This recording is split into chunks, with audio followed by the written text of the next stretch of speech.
Bago po tayo magtapos ay magpapaalam na po si Brock Formento dito sa Tagalog, Pilipinas. Sa loob ng isang taon na pagsasama mula February 6 hanggang ngayong gabi. So Brock, anong masasabi mo na magpapaalam ka na sa Tagalog, Pilipinas at bakit? Nagpapasalamat po ako sa lahat ng mga staff dito po sa Tagalog, Pilipinas. Pati na rin kay President and CEO ng Awesome Corporation na si Argonio Orgon. Maraming salamat po at mabuhay po kayo.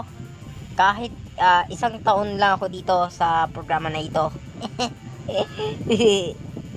Pero simula sa Lunes, mapapanood nyo na po ako bilang bagong kasangga ng MLBN Balita Primetime, kapalit mismo ni Mr. Marciano Biando sa Lunes sa MLBN.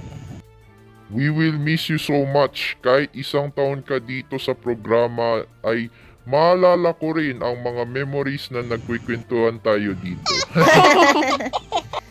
At simula po sa Lunes, March 31, ang bago nyo pong makakasama dito sa Tagalog, Pilipinas ay walang iba kundi si Thomas Chancellor. Abangan nyo po yan.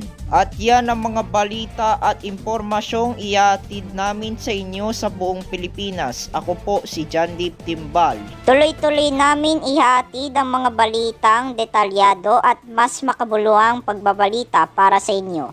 Ako po si Carmen Analid. Para sa iba pang mga balita, tumutok lang kayo sa Awesome Corporation /www.youtube.com at sa WTV.ph. Ako po si Juanjo Soriano. Muli kaming magbabalik sa Lunes.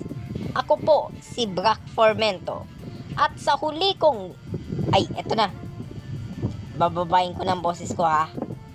At sa huli kong pagkakataon, magandang gabi.